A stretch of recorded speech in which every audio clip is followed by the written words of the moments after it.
Hello, my fellow Americans. This is Bill Lipinski, along with my very good friend, Mr. Ray Hanania. And welcome to our podcast, the Two Guys on Politics. This is season 2, episode 12. And by the way, we should mention that if people want to listen to the Crisis Cast podcast that Tom Seraphin and Lisa Druss taped with Bill and I, they should look that up on Spotify and the same podcasting platforms that we use to listen to it. It was a good interview. I don't know, Bill, did you get a chance to listen to it? No, I didn't know it was finally up, truthfully. It just came out, but they do a great job of editing, packaging. They got like a whole team of producers. So unlike you and I, we do it the American way. We go in, we fight the war, we clean it up, and we're out. Make it very efficient. So, we can lace up our own bootstraps. Yes, we can. We pick ourselves up by our own bootstraps, which is a good way to get on your feet. So the Crisis Cast is what it's called, with Tom Seraphin and Lisa Druss. So if anybody wants to listen to it, I'd urge them to go ahead. I think it's really interesting.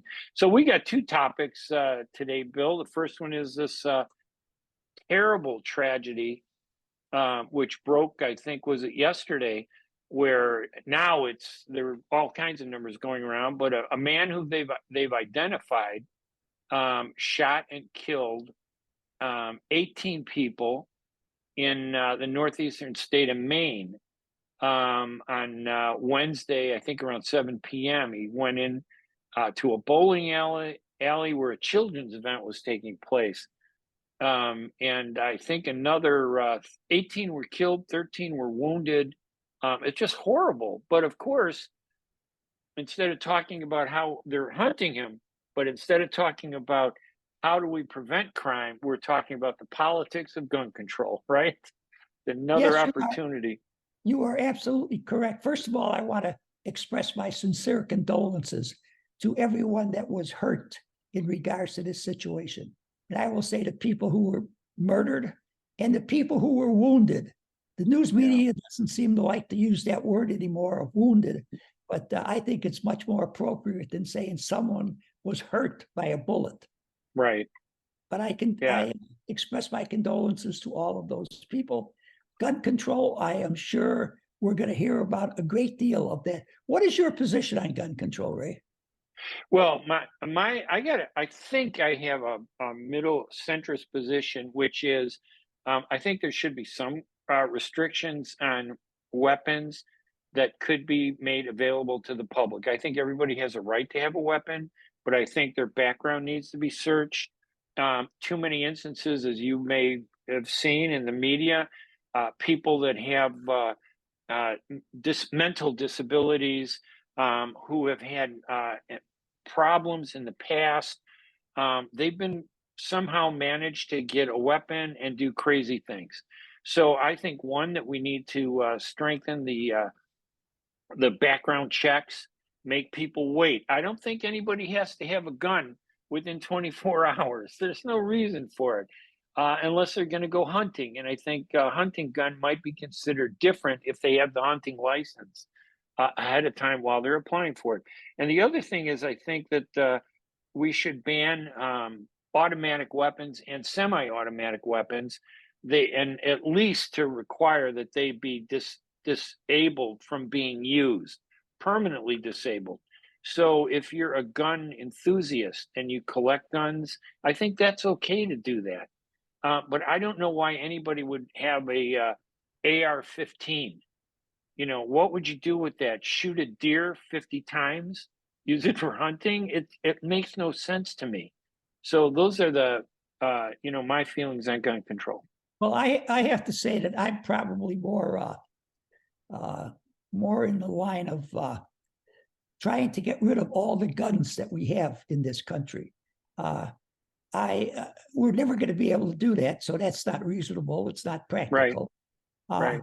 But I could certainly live with everything that you just talked about as far as gun, control. yes, I do believe people have a constitutional right to have a gun. And I think that's been affirmed by the Supreme Court on more than one occasion. But, I've never owned a gun. I've never come out of a gun culture. So maybe I don't really know how significant it is important for some people to be able to own a gun or a couple of guns or collect guns for that matter. So I don't have any problem with the positions that you have taken. I don't want to amend the Constitution to outlaw everyone having a weapon. So I think if we can put what you talked about into law, into practice, I think that'd be a giant step forward across the country. I'd like to see it be done on the federal level, if at all possible. But we will just have to wait and see. But these mass shootings are getting to be worse and worse all the time. Yeah, and that's one reason why the issue, when the gun control issue comes up, I wouldn't even have to watch the news to say, uh-oh, there must have been a mass shooting someplace. Because every time there's a mass shooting, we get the political debate over gun control. What we don't get, though, is the other part of this problem. Yes, there needs to be some gun control that's fair, that's smart, and is based on common sense. But on the other hand, we're not doing anything to punish the criminals. I don't know. Maybe this guy was so crazy, this guy identified as Robert Card, that he was going to do whatever he was going to do anyway, no matter what the punishments are. But 90% of the people killing people out there are usually street gang members. It might be somebody that wants to rob somebody. They use a gun weapon. The street gangs have young kids with them, so that if they don't have the gun on them after they've shot and killed somebody, they give the gun to the young kid to minimize the impact. We haven't made the laws tough enough to punish those criminals. If you use a gun and kill somebody, I don't see why you should be out on the street ever. I don't think that that should ever happen. And if you're a 14-year-old who's part of a street gang and your gang members give you the gun after they kill somebody or injure somebody, I think the parents of that 14-year-old should be arrested and charged for not properly taking care of their kids. And I don't accept this argument that, well, I'm a single mom or a single father. I got to work 24 hours a day. I can't take care of the kid. Well, if you can't take care of the kid, find somebody else that can take care of the kid, because there's a small percentage of kids in situations like that who end up being the proxies of gang members, and they kill, maim, and destroy people. Well, that's why you are a centrist, Ray, in that speech that you just gave there, which was very good. You have elements. I'm running for Speaker of the House. Did they elect somebody? It's too late. It's too late. We'll talk about that in a minute. Yeah, but man. But you've taken some elements of the Democratic Party and some elements of the Republican Party, right, and put those together in your political philosophy on guns, which I think is very good. And as I say, I can certainly support everything that you would like to support. I think in this guy's case, he was institutionalized for 2 weeks this summer for, emotional, mental problems. That's what I think we have to really beef up, is these people who are mentally unbalanced. We should have a continual monitoring of the internet so we can find these kind of people and, try to help them out. And I think that would be the best way to try to cut down on these mass shootings, because they're just becoming more and more frequent, and more people are being involved. And these are all innocent people. None of them have a right to be shot when they're out at a bowling alley enjoying some affair. Right. And I think that, the case of, let's say, somebody who is mentally disabled or has some psychological problems, if they're are put in a health place where they're to deal with these issues, I think that the law should require that the police should be given the responsibility to go to that person's home and ensure that they don't have any weapons. I think somebody that has a problem or has been diagnosed with and I'm not making fun of individuals that are mentally, handicapped or disabled. I want us to help them. I don't want to put them in a position because when you're mentally disabled, you're not in complete control of yourself. You could do something crazy. Why not ensure that they don't have a weapon in the home if they're living with their parents or they're living with relatives or living alone? Shouldn't we know that they don't have weapons so that they can't access these guns? How does a guy like Robert Card, who was you know in institution for 2 weeks, have an AR-15? I think was the weapon he used. How does that happen? I don't know how it happens, and it's just yeah, unfortunately, it's a political battle between Republicans and Democrats on what Yes. they should do, how they should handle the situation. And because of that, I think once again, we're paralyzed in doing anything whatsoever. Right. And who suffers but the American people? They are the ones that suffer. I cannot believe anyone in their right mind, quite frankly, is going to get an AR-15 or a machine gun and go out Right. and start shooting people indiscriminately. You can't be Right. of sound mind. Right. You have to have Right. some mental difficulties. And we should be in a position where we can diagnose that in people and give them treatment, give them help, and have them be institutionalized until they no longer have those kind of problems. And when someone is institutionalized, even if it's just for 2 weeks, the state should automatically check, or the federal government should automatically check. Does this guy have a FOIA card that allows him to have a weapon? If he does, they need to go get those weapons. I think if you're institutionalized for any period of time, I think those weapons need to be taken away from you. But you know what? Sadly, the right and the left have turned this into a political argument. One on the right argues this is a constitutional right of Americans to bear arms. And I don't challenge that. I just think that it's the right of Americans who are in complete control of themselves and are not criminals. Yes, they should bear arms. And taking the weapons from law abiding citizens is not going to do anything to stop the crime. I don't even think it would stop somebody like this guy if Oh, I he don't has a think so. weapon in his house and he has it hidden or has a problem or a disability. And then the Democrats on the other side, they go, no, no, gun control, we got to take the guns off the street. Yeah, if you and me, if they say we can't have weapons, if we had a weapon, we turned it in. What about the criminal who breaks the law every day? He's not going to voluntarily say, well, this will be the one law I'm going to follow. Let me Oh, give you yeah, my weapon. absolutely. It doesn't work. And look at Chicago. They have one of the toughest gun laws, I think, in the country. But this whole And state of Illinois, yeah, the the whole whole state, state, and we still see absolutely. a horrible carnage in the city of Chicago, in many communities. It's not effective by itself. It has to be both of those sides. Now, do you remember what Charleston Heston would say when he was the head of the National Yeah, Rifle Association? you'd have to pry it from his cold, dead fingers, I think, Oh, or something yeah, to well, that that, effect. that was one of them. But the other thing he said was that guns don't kill people, people kill people. And in a way, he's partially correct, but he also said Soylent Green is people from that famous movie that he starred in. It So was on I don't, TMC yesterday. yes, it was, as a matter of fact, You which is how watched I it? remembered it. One of my favorite movies. I actually own it, but I watched it when it's on TV. But the point is, we have people that are celebrities. I'm so happy they have an opinion. Everybody has a right to an opinion. But that opinion from Charlton Heston, who I think is a brilliant actor and a very smart person, I don't think should carry the weight that it's given to defend, the gun lobby.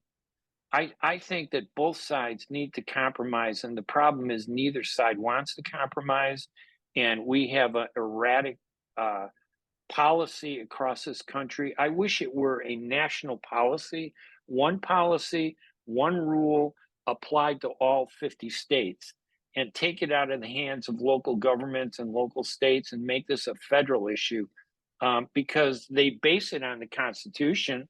Why Absolutely. isn't why isn't the federal government therefore empowered to make the decision on how it's enforced the proper way and safe way. Well, there's a new person that has risen to become Speaker of the United States House of Representatives. He happens to be a very strong supporter of gun rights. Yeah, So he's I a don't- firearms instructor, I think, at the U.S. Army Reserve Training Center. Or no, I'm sorry. Excuse me, I'm looking at the wrong person.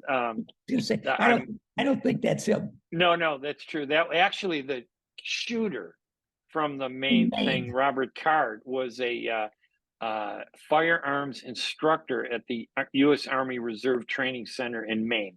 So there should have been some controls over him. But Yes. let's go back to tell us about this new Speaker of the House, Mike Johnson from Shreveport, Louisiana, where I've been to Shreveport because when I left active duty military service during the Vietnam War, I transferred out into the Air National Guard, where I served 10 years. And every summer we would go to Shreveport and serve there for our 2-week duty. And I thought it was a beautiful place. I didn't know it was so conservative. Oh, yes, it is. Well, he's first of all, he's a evangelical Christian, our new speaker. He is 51 years of age, as you mentioned. He's from Shreveport, Louisiana.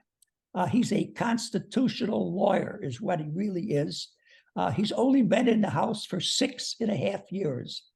And people have said to me, well, I'm sure the Democrats are unhappy that they have a speaker like this who doesn't appear to be able to work as closely with them as McCarthy did on a number of issues. My retort is the Democrats don't care how he can work with them. What they care about is the next election. And he has a number of hard right issues that he firmly believes in, which I think will make him a sitting duck for an awful lot of Democratic commercials in the coming year. And I think that anyone that voted, and I think it was all Republicans, voted to make him speaker, is going to have to put up with some of these things. Now, there's things that he's for that I'm for also. But I have to say in all candor, they're not necessarily accepted by the majority of the American people. People have said that he was so low profile that would be an exaggeration to say he was low profile. That really, he was absolutely obscure. A number of U.S. senators didn't even know who he was. A lot of people in the news media didn't know who he was. Which made it more acceptable to the Republican Party then, probably, right? Well, I think that nobody was mad at him. You're absolutely correct. He has a very gentle manner about him. He can discuss the abortion issue with an abortion on demand person and not take it personally, just talk about the good points and the bad points, not really get upset at you, not start waving his arms or anything like that. So he's very easy to get along with, even though he has some strong positions. Now, he is, unfortunately, and this bothers me a great deal, he is a supporter of the overturning of the last presidential election. He voted to do so in the House of Representatives.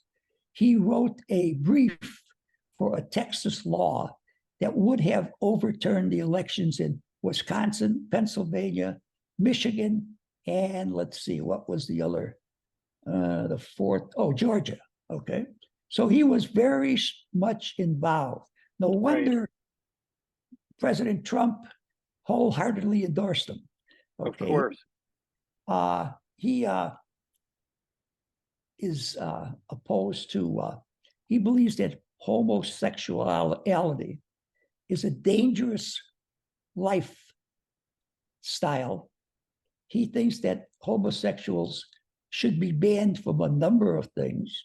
He is against the same-sex marriage. I don't know if he supports the union, that some people support, like myself. I voted for a union for those folks. I never could vote to make marriage out of it, but that's just my position. I don't know exactly what his position is. He has an adopted Black child. But there are a number of other, hard right issues that he's very supportive of. And the fact that he was an election denier, I think is going to really, make it difficult for him to get along with the Democrats. Well, it kind of fuels, though, support among the hardline Republicans Oh, no question about it. that support Trump. And Trump, as you know, in the polls, I think he's going to be the Republican candidate with all these indictments. Is amazing to me. But here's the question that I have regarding this guy Johnson. I still blame the Democrats for causing this entire problem. McCarthy may not have been the ideal person, but you have to look at the two people that we had and that we have now. And I know that there are Democrats who are saying, yeah, we got a crazy Republican and it's going to make us easier for us to win. That's not a good attitude to care about the American people. That's a selfish attitude to care about Democratic politics.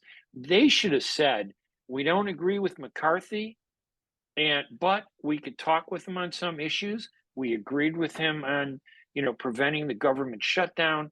He's more moderate. We don't have to see eye to eye, but that's how the world has changed, hasn't it?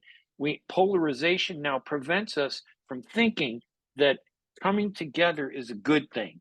So the Democrats voted to oust McCarthy, and now they're so happy to see this guy because they're going to use him. It's almost as if their only concern was, let's make it as bad for the Republicans as possible so that we could win next year in the presidential primaries and elections. You are absolutely That's the wrong. correct. The Democrats are, I think, very, very happy what has happened because they're not interested in governing at the present time. They're interested in winning the next election by as wide a margin as possible so they can push through many of their progressive left-wing ideas. And there will not be enough Republicans in either the House or the Senate to prevent that from happening. And there may be a Republican president, and it may be Donald Trump. As much as I hate to say that, it is possible that he could become president once again. And I really believe that he will try to become a dictator, which is very, very upsetting to me. And I think we have to be very, very cautious. Those people that support him and want him to be the president, because they may support him now because they think the election was stolen from him. But when he comes up with something that they don't like, there's not going to be any alternative. There's not going to be anything that they can do about it. They will have by that time lost their freedom. The country will be governed, by a very small clique of people like President Trump and like that general who was, what was his name? He was Trump's military advisor at one time. He was a general. Well, anyway, that's what I'm afraid. Now, by the same token, you look at Joe Biden. Joe Biden, I think, is a good, decent guy trying to do well, but I believe that his advisors are so far to the left that we will wind up being a socialist country. So with the two people that we have to vote for at the present time, we can either become a dictatorship or we can become a socialistic country. And I'm not an alarmist, but I really believe that that is possible. I didn't think I could ever say that about my country, United States of America. Now more than ever, though, I think we need a third party because I think Trump is going to empower Biden to win. Because Trump, he did have some good ideas, but so Biden had some good ideas too. Neither of them, in my opinion, are presidential material any longer for different reasons. Biden is a good guy. I thought that Trump has some personal issues that, this pettiness that he has, he can't overcome it. I think that's a major flaw. Biden, though, has problems too. And I think his continued defense of his son, Hunter Biden, in the face of so many rumors and discussions, we're not investigating that. It really raises a concern with me that maybe he's not as honest as he is. And I'm going to take 1 minute to segue off onto this Middle East issue. Oh, right ahead. Just 1 minute. It took 3 weeks to get a Speaker of the House, right? Correct. Had this war not started in Israel, we would still be fighting over a Speaker of the House. And one reason they decided they had to come together and elect a Speaker of the House rather than seeing the government shut down again was because Israel is a priority in this country to the elected officials, many of whom get a lot of money from the lobbyists, the pro-Israel lobby, and they didn't want to jeopardize it. I think that that was the fuel that motivated Johnson's election, and him being an evangelist, evangelical Christian, I think only feeds into that belief that yes, the Israelis probably orchestrated his election and influenced it. I won't say orchestrated. I will say I believe they influenced it as much as the Democrats influenced McCarthy's fall. Well, I'm not going to get into a debate over this subject with you, Raymond, because I've refused to do so for the last 3 or 4 That's okay. You don't have to, but I can't not address that. From I the understand. I standpoint of, understand. I really thought Well- that they finally decided to get a speaker so they can pass that money for the Palestinians. no, No. none of that money is going to go to the Palestinians for a long time. But Okay. they sure are going to be giving Israel a lot of money, and they wanted more money for Ukraine. And Yes. have you noticed how little reporting there's been on Ukraine? I saw a report today for the first time in 10 days that Russia was in serious trouble in Ukraine. Had you Yes. heard that at all? I had read that in a couple of podcasts, or not podcasts, but people that go online and write stuff. I've heard that from a few of them, but no one in the mainstream media had really picked it up because they were much more interested in talking about the chaos and confusion conference of the Republicans for the last 3 weeks or so. Yeah. So it doesn't, is there any hope for a third party? There was talk about the no name party. I saw that Robert F. Kennedy has bolted the Democratic Party. He's going to run as an independent candidate. There's some things that I disagree with Robert F. Kennedy, and I know even members of his own family don't support him. But I'm looking, if I had to put the 3 candidates together, Robert F. Kennedy, Joe Biden, and Donald Trump, I can't see myself not voting for Robert F. Kennedy, even if there's a chance that things might fall apart under his administration. Well, I think it's worth a chance. He, at least, where he stands on all these issues. He doesn't hide behind things. He doesn't hide behind people. He's right out there. I would find it very, very difficult to vote for him, but I also find it almost impossible to vote for Joe Biden or for our good friend, Mr. Trump. Now, there is a third party, no labels. They're going to announce their candidates in April for president and vice president. One's going to be a Democrat, one's going to be a Republican. Ray, I simply think it is too late to announce your candidates in April. That late, yeah. I just don't see how those people have a real opportunity to get We're in the elections. We're in the election season now, aren't we? Petitions, Absolutely. Don't they go out soon? And don't they, have to file in the different states? Why are they? I just don't understand. Like you point out, why did they wait so long? It's just a tragic mistake on their part.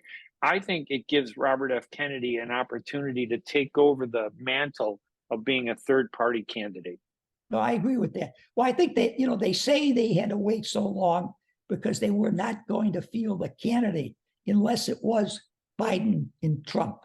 Okay. So once they knew for sure it was going to be Biden and Trump, then they can field a candidate. Well, I think that's a terrible strategy. There are some. Say we're only going to do it if. Yeah, there's some very experienced political people in the no labels movement. But I think they have lost their way, because if any of them think candidates announced in April are going to have sufficient time to campaign and win, not only campaign, raise money. You know how much money it's going to cost. Absolutely. You got to raise money. You can't raise money for individual political candidates until you have them. And, you know. and I'm going to say that, again, I'm not trying to get into the Middle East conflict, but Biden has lost all the support that he got from Arab Americans in Michigan, which was a major win for him. And he's not going to have that support going into this next election. I doubt Trump will get that vote but Trump at least said to our face he doesn't like us.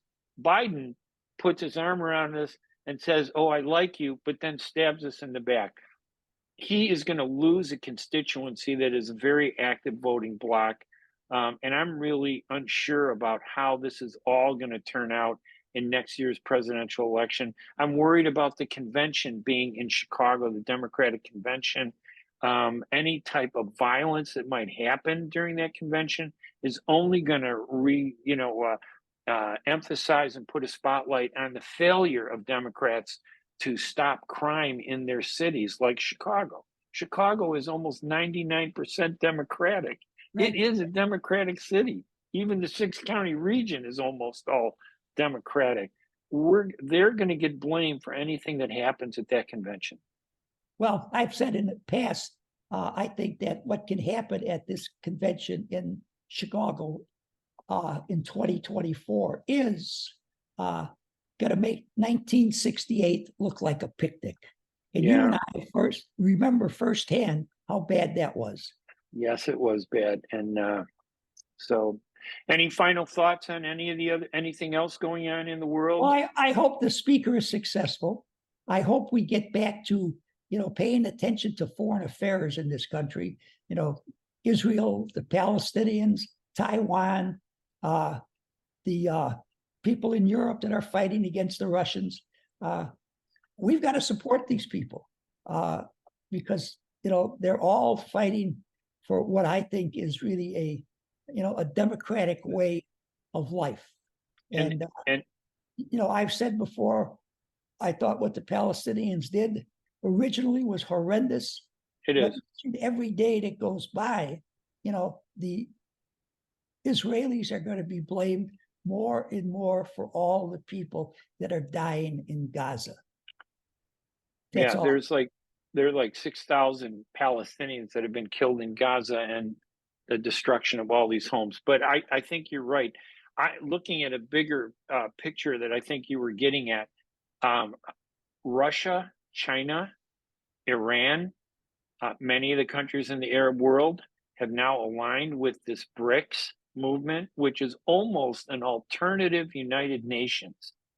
They don't need the United Nations. BRICS is going to be a very powerful threat to what we believe, and we're more focused on internal divisions and politics than we are what's happening internationally. I think that's allowed all these terrible things. It's allowed what's happened in the Middle East to take place. It's allowed what's happened in Ukraine to take place. I don't think we would have seen those two big wars happen if we had a strong president who had a firm hand and grip on what was happening in this world. So I do blame this destruction of our political strength, falling apart the way it is. It's very disheartening, and everybody should be concerned about where we're going to be in 2 years. Absolutely. Well, I think that's it for today, Ray. So I'll say until next time, Bill Lipinski, a fellow American. And I'm Ray Hanania, and this is Two Guys on Politics, Season 2, Episode 12. And again, I urge you, go to Spotify, Google Podcasts, or any of the podcasting systems. Bill and I had a great interview and conversation with Lisa Druce and Tom Seraphin on their podcast. And I think you should check the Crisis Cast. It's called the Crisis Cast podcast. Check it out. I think you'll enjoy it as much as we hope you're enjoying our show. Thank you, and we'll talk to you again next week. Bye-bye, everybody.